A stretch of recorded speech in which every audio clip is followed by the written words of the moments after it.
What's up, ladies and gents? Today we have an interesting one. Cricket explained for baseball fans. I'm not even really a baseball fan, but my little brother just started playing, so I'm again interested in this little batting, pitching type of games we'd be playing in this world.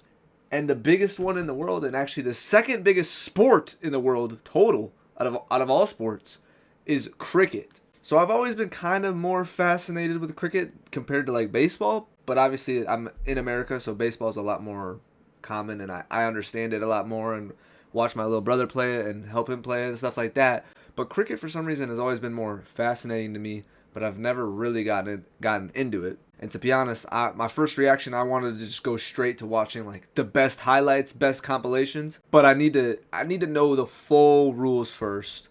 So we're gonna watch this video. I watched Shreya Ghoshal's IPL ceremony performance like last week, I think. And they were showing like the cricket IPL teams and stuff like that, and it just made me want to watch that. So let me know in the comments what videos I should watch next, and yeah. Cricket explained if you already know baseball. Let's get the rules first. To get this started, I want you to imagine a game much like baseball, except there are only two bases, and they're basically where home plate is and where the pitcher's mound is. To score a run in this game, you simply have to reach the next base. So if you put the ball in play and you make it to the pitcher's mound, that's a run. And then if you're able to make it back to home plate, then you... So he just hit it backwards, so... scored 2 runs on that play. You could just hit it wherever. This game is played in the middle of an oval, so there's no foul area. You can hit the ball behind you, you can hit it to the side or whatever. And in this game, the pitchers... Dude, that's got to be pretty like chaotic. Like you never know where the ball's going to go ever. If there's no fouls? Are allowed to bounce the ball. If you can picture this game in your mind, you are 75% of the way to understanding cricket. The rest of it is details. Oh, okay. Before we get started, I just want to say that I'm going to be explaining this like I would to a friend of mine who knows baseball and wants to know about cricket. I'm probably going to be switching between baseball and cricket terminology a little bit more freely than maybe somebody who's a hardcore cricket fan might be comfortable with. Feel free to correct me in the comments, but what might be more fun is if you made a companion video that explains baseball in reverse. All right, let's get started. Basic gameplay. So cricket is a game played between two teams of 11 players. When a team is fielding, all 11 of its players are on the field at the same time. 9 players are out in the field at the various positions. And then there's 11 fielders. There's one bowler, who is basically the pitcher, and one wicket keeper, who is basically the catcher. Oh, okay. There's a wicket keeper. Interesting. And then the team that is batting... That's a cool name. A wicket keeper? ...has 2 players at bat at any given time. These batters stand at opposite ends of the pitch, which is a narrow rectangle that's in the middle of the oval that is the cricket field. At the ends of the pitch are 2 wickets, which are these little structures that have 3 stumps and 2 bails. The stumps are the 3 pieces of wood that are in the ground, and the bails are these 2 little pieces of wood. And the bails need to get hit off, right? That rest on top of the stumps. A play begins when the bowler, which is basically the pitcher, bowls the ball to the batter. The bowler is ultimately trying to break the wicket, which would get the batter out, and more on that later. The batter is trying to protect the wicket and put the ball in play. If the ball is put in play and the batter and the teammate are able to switch places, so basically assume the other one's position, the team has scored a run. And if they can do that again, then they score 2, and if they do that again, they score 3, etc. There are no strikes. So they just did 2 runs right there. In cricket, the batter can just choose not to swing if they don't want to. And there's no penalty for hitting a batter with a legally thrown ball. Batters are expected... right in the nuts! No! Please tell me they got cups in this game? To protect the wicket and not let themselves get hit. In fact, as we'll see in a little bit, there are actually situations where a batter can be called out if they allow themselves to be hit with the ball. There is the equivalent of a ball in cricket. It's called a wide. And if the umpire has determined that the bowler has bowled the ball wide, 1 run is awarded to the batting team. Dang. There's also something in cricket called a no ball, which is when the umpire has determined that the ball has been delivered illegally. And there's a couple dozen different reasons why an umpire might call a no ball. If the umpire calls a no ball, just like a wide, 1 run is awarded to the batting team. Dang, that's cricket, pretty big. The batters stay on the field until they are out. So they continue to bat and score runs until they are put out. Bro, has there ever been a game where someone just keeps batting for like an hour straight? He just doesn't get out for so long, scoring run after run after run. This means that, just like in baseball, a batter can be out with one single swing of the bat, or they can stay at bat. Wait a minute, that line? What happens if the ball touches this line? A batter can be out with, because if he hits like a home run and it goes over that oval line, are put out. This means that, just like in baseball, a batter. I'm pretty sure that is 6 points, but if it rolls and touches the line, is that more points as well? Can be out with one single swing of the bat, or they can stay at bat, I guess forever. But it's common for a batter to score between like 20 and 50 runs in an at-bat, and it's not unheard of for a batter to hit 100. This is called the century, and it's very fun. That's sick. The boundary. Along the perimeter of the cricket field is the boundary. Okay, here we go. This can be a rope or a little cushion type thing, or it could be a short fence or a wall. When a ball is put in play and it reaches or goes past the boundary, that is called a boundary. A ball that rolls and all these names are actually pretty simple. They definitely keep it. They keep it very simple. Or passes the boundary or bounces over the boundary like a ground rule double is worth 4 runs for the batting team. A ball that is hit over the boundary, so basically like a 4-run or bounce a boundary. It reaches ball that rolls and hits or passes the boundary or bounces over the boundary like a ground rule double is worth 4 runs. Okay, so if it reaches or goes or bounces over, 4 runs. That's what I thought. And then 6 for if it goes over. For the batting team. A ball that is hit over the boundary, so basically like a home run, is worth 6 runs for the batting team. Ooh, that's got to be fire to hit a sixer, bruh. Outs. There are several ways that a batter or runner can get put out in cricket, and they boil down to 2 basic categories. A batter can be caught out, which is just like baseball. Easy. They hit a ball in the air and a fielder catches it. Or they can be out if the fielding team knocks the ball. Is the ball soft? No one has like big gloves. They're all just catching it like damn near barehanded. Balls off the stumps of the wicket when you are in they a might position be barehanded. where that could put you out. There's a few different ways this could happen. When you are in a position where that could put you out. There's a few different ways this could happen. You could be run out. This is where you are trying to score a run, but they knock the ball into the wicket before you reach the crease that defines the place where you are safe. By the way, the bat is part of your body when determining whether or not you are safe. Interesting. It's basically a lightsaber at that point. But that's got to be some insane accuracy to be able to hit that wicket, bro. Be bowled out, and these are very exciting. This is where the bowler sends the ball to you, and the ball bounces past you and knocks the bails off the stumps. A batter can also be put out by the wicketkeeper if the batter moves past this line here called the popping crease, and the wicketkeeper gains possession of the ball and knocks the bails off the stumps. Whoa. This is called being stumped out. A batter can also be called out if they allow the ball to hit them, and the umpire determines that the ball would have knocked the bails off the stumps if the batter had not interfered with their body. This is called a leg before wicket. So those are the most common ways that you will see a batter or runner get put out by the fielding team. That's actually cool, though, because that means you can pretty much hit the ball every time. Then you don't really have to worry about, like in baseball, you got to worry about the perfect pitch coming down the lane. And if it's a ball, then you can't swing. Because if you do swing and it's a ball and you miss, then you get a strike. Like this game seems like you pretty much can swing at basically everything. Because if you don't, it's probably going to hit the wicket. And if you also don't, it might hit you, which the umpire might call it out because you're in front of the wicket. So you just want to swing. You just want to hit a dinger. And then you don't like, you get to bat again. It's not like you swing, you hit the ball once and then you just gotta go to the base and that's it. Like you get to keep batting. That's sick. There are several other much less common ways for a batter to get out, and we will not be getting into them here. One major difference between baseball and cricket is in cricket, if the fielding team thinks they have gotten a batter or runner out, they first have to appeal to the umpire who will confirm whether or not the batter or runner is out. So if a batter or runner would be out, but no one on the fielding team notices it, then play just continues, and the umpire will not just like call them out. When a player is put out, the bowling and fielding team is said That's like pickup basketball right there.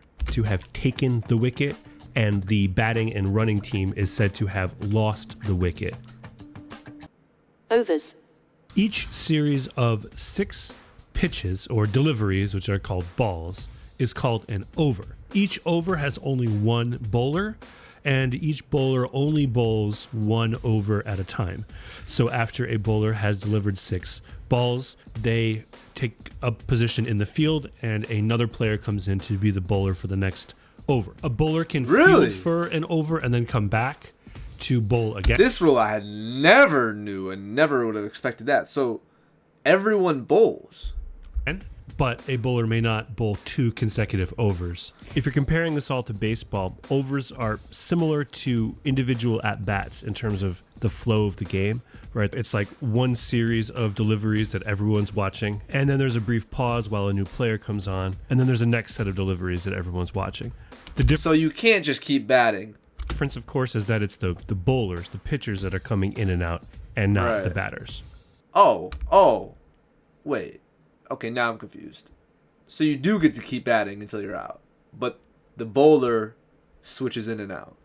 Formats. Beyond everything that has been explained so far, the majority of the details of the game that you watch will depend on the format of cricket. This is what's really interesting to me, because I was doing a bunch of research like a couple of days ago about IPL and international cricket and stuff like that. Bro, there's 3 different types of ways to play the game. And one of the ways could last up to 5 days, which is insane. It's like Quidditch, bro. That you're watching. There are 2 basic formats of the game of cricket. There's first class cricket and there's limited overs cricket. One day. First class cricket is what a lot of people think of when they think of cricket. We're talking about the games that go on for several days. Everyone is wearing white. Maybe the Queen shows up. And first class cricket is most associated with the 5-day-long test matches that international teams play against one another. They're scheduled for 5 days, but they might be completed before that. At the beginning of the first day, there's a coin toss to determine which team goes first. And then the sides alternate going through their entire batting order. This happens twice. So each team goes through its batting order twice, for a total of 4 innings. Unless the team that goes second scores more runs than the team that went first, in which case they don't have to actually finish their entire innings. They just... Dude, this game looks fun, I'm not gonna lie. This game actually looks fun. I don't know if I could do this 5-day game. I think I might be more of like a T20, like let's keep it short, but... Win the game. That was very simplified. The rules governing test matches could be their own 15-minute video. The other format of cricket is limited overs cricket, where each team is limited to a certain number of overs, and each innings comes to an end when the specified number of overs has been reached or when all of the batters are out, whichever comes first. There are several types of limited overs cricket, but there are 2 that you are most likely to see. The first of these are the one-day internationals, or ODI. These are played between national teams, and each team has 50 overs. And then there's also T20 cricket, which is 2020 cricket, where both teams get only 20 overs. This style of cricket was invented to be more exciting and more fast-paced, and to put the length of an individual match around the same as other common sporting events around the world. An easy way to know whether you're watching a test match or a limited overs match is whether the teams are wearing white or colors. And if you are watching a professional match, you're almost definitely watching a T20 match. Okay, that makes sense. Scorekeeping. All right. And I saw that like the IPL and like most of the professional leagues are very short because there's so much international games. So like playing for your like international team is like the highest level, I guess, pretty much. And And the Premier Leagues are still like still the best players, but it's just shorter, I guess, and not like, I guess playing for your country is like the biggest honor, pretty much. Pay attention, because this is maybe the most confusing part of all of this: the scorekeeping. So at the bottom of the screen, you'll see it says India, and then it says 118 for 5. This does not mean that the score is 118 runs to 5 runs. No, This means that India has scored 118 runs for 5 wickets, which means that 5 of their batters have been put out. Then it says first innings. So this is the first innings of this match. Gotcha. Then it says England 287. So that's how many runs England scored in their innings. And since this is a test match, both teams will play 2 innings. Then you've got information about the 2 batsmen that are currently up and how many runs they've scored so far. Then at the end, it says Broad 0 for 24. This means that one I have no idea. But so far, like, if he didn't tell me what any of this meant, I would have got it all wrong. But now that he explained it to me, everything is pretty simple. I could read this scoreboard very easily now. Is that Broad, the bowler, has taken 0 wickets so far and has allowed 24 runs. And then the 15 o'clock over there, that's just the time of the day. It's 3 p.m. Now, for a pretty simple, actually. Limited overs match, there's a little bit more information that you need to know. Oh, God. So here you go. Down at the bottom, it says England. This is another game between England and India. It's a women's game. So it says England women 103 for 4. Target 222? No way. The best number in the world is the target? Are we serious? That's like, oh my God, this might be meant to be. I might be a cricketer now. So that means that they've scored 103 runs for 4 wickets. P2, don't worry about what that means yet. Then it says 24.3 of 50. What? That means that we are 24 overs and 3 deliveries into this innings.